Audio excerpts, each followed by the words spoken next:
Hola, ¿qué tal? Muy buenas noches y feliz año nuevo. Empezamos 2012 en Sin Rodeos en Localia Televisión con un invitado de lujo, con el presidente del Deportivo, Augusto César Lendoiro. Presidente, muy buenas noches. Buenas noches. Buenas noches, presidente. En este programa se ha hecho norma preguntarle al final de la entrevista a cada uno de nuestros invitados si consideran que las instituciones de esta ciudad apoyan suficientemente o no al Deportivo de La Coruña. Con usted quisiéramos empezar justo por el final. ¿Se siente usted apoyado en esta ciudad? Y quienes no le apoyan, ¿por qué no lo hacen? Bueno, la verdad es que habría que distinguir, ¿no? Hay que distinguir porque unos están llegando, otros, gracias a Dios, se han ido. Y entonces, ante esa situación, la idea, la que puede en este momento estar en el deportivismo, es completamente distinta. Es decir, unos efectivamente lo tienen que demostrar todavía, pero la relación es buena, la cordialidad es grande y por lo tanto es lo que en el fondo yo creo que quiere la ciudadanía. No estamos pidiendo nada, ¿no? El Deportivo no pide nada especial, sino simplemente cariño, apoyo en cuestiones que no sean económicas y sobre todo el que la gente se sienta deportivista, que desde las instituciones se transmita el deportivismo a los niños, a los mayores y a todos aquellos que a lo mejor están llegando desde fuera, ¿no? No pedimos nada especial, lo único que pedimos es que se nos entienda, que se nos atienda y simplemente que lo que tienen todos los demás, que es muchísimo más en todas las comunidades autónomas, provincias, municipios, etcétera, que aquí por lo menos no sea algo tan desagradable como en algún momento parecía que la gente de alguna manera presumía de no ser del Deportivo, presumía de no ser accionista, presumía de no ser socio y desgraciadamente así le fue. Presidente, la mayoría de los invitados coincidían a la hora de señalar que las instituciones deben de estar por encima de las personas, Deportivo incluido. ¿Usted qué piensa? Es elemental, ¿no? Es decir, yo pienso que tú y cada uno puede tener una ideología determinada en un momento determinado. Las ideologías además cada vez cambian más, ¿no? Y no tendría sentido tampoco el pensar desde ese prisma. Pero sobre todo es que estamos hablando de que La Coruña compitiendo es el Deportivo. Es decir, no es que sea algo parecido, que sea algo más de la ciudad. El Deportivo es La Coruña y La Coruña es el Deportivo. Cuando, yo me acuerdo desde pequeño, cuando competían algunos de los grandes hombres o mujeres de La Coruña en cualquier tipo de actividad, fuese en la música, fuese en la cultura, fuese en los concursos de televisión, todo el mundo se volcaba, precisamente porque eran los representantes de la ciudad. Y si hay algo que representa la ciudad desde hace más de 100 años, es el Deportivo. ¿Cómo es que las instituciones van a dar la espalda a algo igual que el Deportivo no puede dar la espalda a las instituciones? O sea, es una cuestión, yo diría que elemental y que desgraciadamente mucha gente no supo interpretar. Y a lo mejor por quedar bien con una, con dos, con tres personas, al final es que quedaron mal con miles y miles y miles de personas, incluso a lo mejor de la propia ideología que ellos ponían encima de la mesa. En sus ya más de 20 años de mandato, usted ha propiciado, ha contribuido a que se llenasen las vitrinas de trofeos hasta entonces vacías, al menos de títulos, con una Liga, 2 Copas del Rey, 3 Supercopas y varias participaciones en la UEFA y en la Champions. Ese sería su principal activo. En el pasivo está también una deuda muy importante. ¿Qué valoración hace usted de ambas cosas? Hay que ser realista. Desde luego, en el mundo del fútbol, nadie en La Coruña, yo el primero, pensaba que pudiésemos ser campeones de Liga, ¿no? En lo demás, bueno, pues hombre, siempre tienes las ilusiones, ¿no? Por ejemplo, llegar a la UEFA, a lo mejor incluso el picar en algún momento una Champions, que en aquel momento cuando iniciábamos no existía.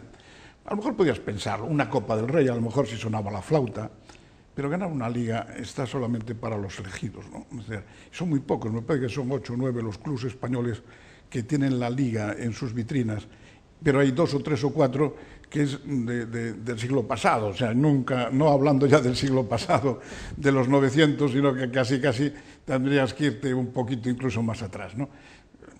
Los títulos de los años 30, 40, 50, evidentemente no son los mismos que los años 2000. Igual que hay que reconocer que el título del 2000 nuestro no sería igual al del 2010 o el 2011 de estos monstruos de Madrid y Barcelona, que parece que es imposible el ganarles, ¿no? Y eso necesita un esfuerzo económico grande, pero que al final genera deuda. Es decir, es tan elemental eso que se hace uno el que entiende, porque en esto hay que saber y escribir. Es decir, en el fútbol no es lo que dice la gente, ¿no? El fútbol es distinto, el fútbol no es una empresa más. También es una empresa en algunos sectores, pero no es una empresa más. Es una empresa el que dar 18, 19, 20 en un ranking, lo textil, pues más o menos es lo mismo. En el fútbol quedas de 17 y te has salvado y estás otra vez entre los grandes de la primera división, y si quedas de 18, pues aunque sea como quedamos nosotros, con 43 puntos, que nadie había descendido con 43 puntos, pues estás hundido en la segunda división. Ya no digamos nada, que la gente no valora otro descenso también que hemos tenido, que es de la categoría Champions a la categoría no Champions. Pues estamos hablando de 25 millones de euros, pasar de una fase a la otra, como mínimo, de Champions a no Champions, y otros 25 millones de euros aproximadamente pasar de primera a segunda división, como mínimo. Eso quiere decir, si hacemos unas pequeñas cuentas, por qué razón todos los equipos que han estado a un cierto nivel durante años en la primera división del fútbol español, cuando descienden, caso Real Sociedad, caso Celta de Vigo, caso Málaga, caso muchísimos equipos, no digamos por ejemplo el Oviedo, que hace muy poco estaba compitiendo con nosotros y durante muchos años estuvo en la tercera división, ¿no?